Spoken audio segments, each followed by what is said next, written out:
वसुदेवसुतं देवं कंसचाणूरमर्दनं देवकी परमानन्दं कृष्णं वन्दे जगद्गुरुं। श्रीकृष्णं वन्दे जगद्गुरुं। श्रीकृष्णं वन्दे जगद्गुरुं। जब भगवान श्री कृष्ण ने देखा कि समस्त यदुवंशियों का संहार हो चुका है, तब उन्होंने संतोष की सांस ली कि पृथ्वी का बचा खुचा भार भी उतर गया। अब मेरे अवतार का कार्य पूर्ण हो चुका। बलराम जी ने भी समुद्र तट पर बैठकर एकाग्र चित्त से परमात्मा का चिंतन करते हुए अपनी आत्मा को आत्म स्वरूप में स्थिर कर लिया और मनुष्य शरीर छोड़ दिया। अब मुझे भी अपनी लीला स्मरण करना चाहिए। यह सोचकर भगवान श्री कृष्ण एक पीपल के पेड़ तले जाकर चुपचाप धरती पर बैठ गए। उन्होंने उस समय चतुर्भुज रूप धारण कर रखा था। उनके वक्षस्थल पर श्रीवत्स का चिन्ह शोभायमान था। वे रेशमी पीतांबर का दुपट्टा और वैसी ही धोती धारण किए हुए थे। बड़ा ही मंगलमय रूप था। मुख कमल पर सुंदर मुस्कान और कपोलों पर नीली नीली अलकें बड़ी ही सुहावनी लगती थी। कमल के समान सुंदर एवं सुकुमार नेत्र थे। कानों में सुंदर कुंडल झिलमिला रहे थे। कंधे पर यज्ञोपवीत, माथे पर मुकुट, कलाइयों में कंगन, बाहों में बाजूबंद, वक्षस्थल पर हार तथा गले में कौस्तुभ मणि शोभायमान हो रही थी।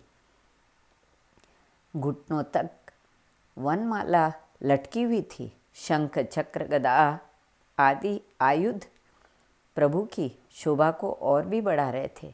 उस समय भगवान अपनी दाहिनी जांघ पर बायां चरण रखकर बैठे हुए थे। उनका लाल लाल तलवा रक्त कमल की तरह चमक रहा था। जरा नामक एक बहेलिया था। उसने मूसल के बचे हुए टुकड़ों से अपने बाण की नोक बना रखी थी। उसे दूर से भगवान के चरण का लाल लाल तलवा हरिण के मुख के समान जान पड़ा। उसने अपने धनुष पर बाण चढ़ाया और निशाना साधकर प्रभु के चरणों में छोड़ दिया। जब वह पास आया तो उसने देखा कि अरे, यह तो श्री कृष्ण है। अब तो वह अपराध कर चुका था, इसलिए वह डर के मारे कांपने लगा और दैत्य दलन श्री कृष्ण के चरणों में सिर रखकर धरती पर गिर पड़ा। उसने कहा, मधुसूदन, मैंने अनजान में यह पाप किया है। सचमुच मैं बड़ा पापी हूँ, परंतु आप परम यशस्वी हैं। आप कृपा करके मेरा अपराध क्षमा कीजिए।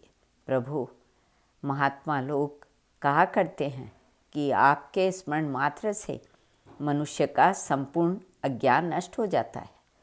बड़े खेद की बात है कि मैंने आपका अनिष्ट कर दिया। आप मुझे अभी मार डालिए, क्योंकि मर जाने पर मैं फिर कभी आप जैसे महापुरुषों का अपराध नहीं कर सकूँगा। भगवान श्री कृष्ण ने कहा, जरे तू डर मत। तूने तो मेरे मन का काम किया है। जा, तू मेरी आज्ञा से स्वर्ग में निवास कर, जिसकी प्राप्ति पुण्यवानों को ही होती है। इसके बाद जराव्याध ने भगवान की 3 परिक्रमा की और विमान पर सवार होकर स्वर्ग को चला गया।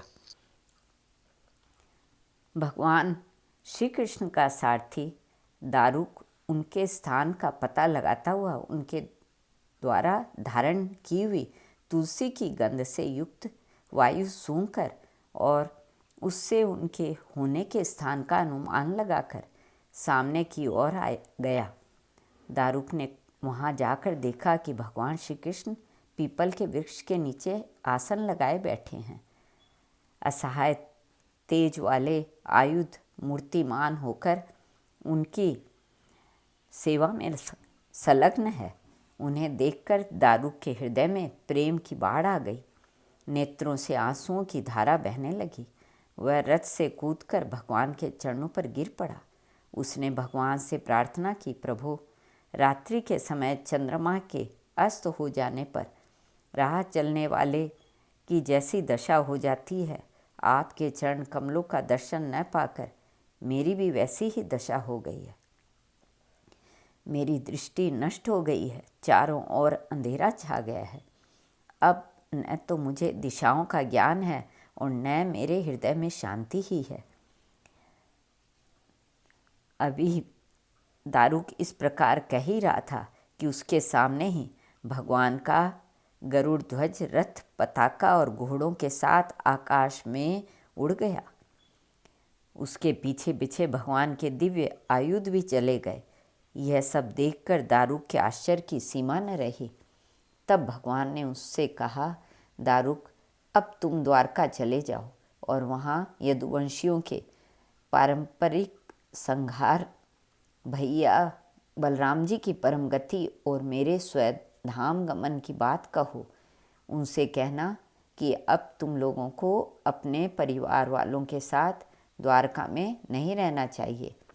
मेरे न रहने पर समुद्र उस नगरी को डुबो देगा। सब लोग अपनी अपनी धन संपत्ति, कुटुंब और मेरे माता पिता को लेकर अर्जुन के संरक्षण में इंद्रप्रस्थ चले जाएं। दारुक, तुम मेरे द्वारा उपदिष्ट भागवत धर्म का आश्रय लो और ज्ञान निष्ठ होकर सबकी उपेक्षा कर दो तथा इस दृश्य को मेरी माया की रचना समझकर शांत हो जाओ। भगवान का यह आदेश पाकर दारुक ने उनकी परिक्रमा की और उनके चरण कमल अपने सिर पर रखकर बारंबार प्रणाम किया। तदंतर वह उदास मन से द्वारका के लिए चल पड़ा।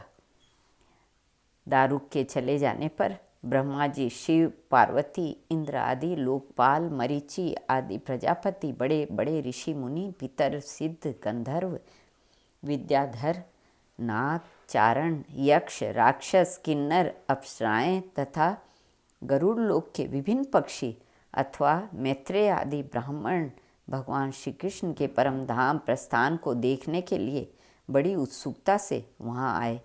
वे सभी भगवान श्री कृष्ण के जन्म और लीलाओं का गान अथवा वर्णन कर रहे थे। उनके विमानों से सारा आकाश भर सा गया था। वे बड़ी भक्ति से भगवान पर पुष्पों की वर्षा कर रहे थे।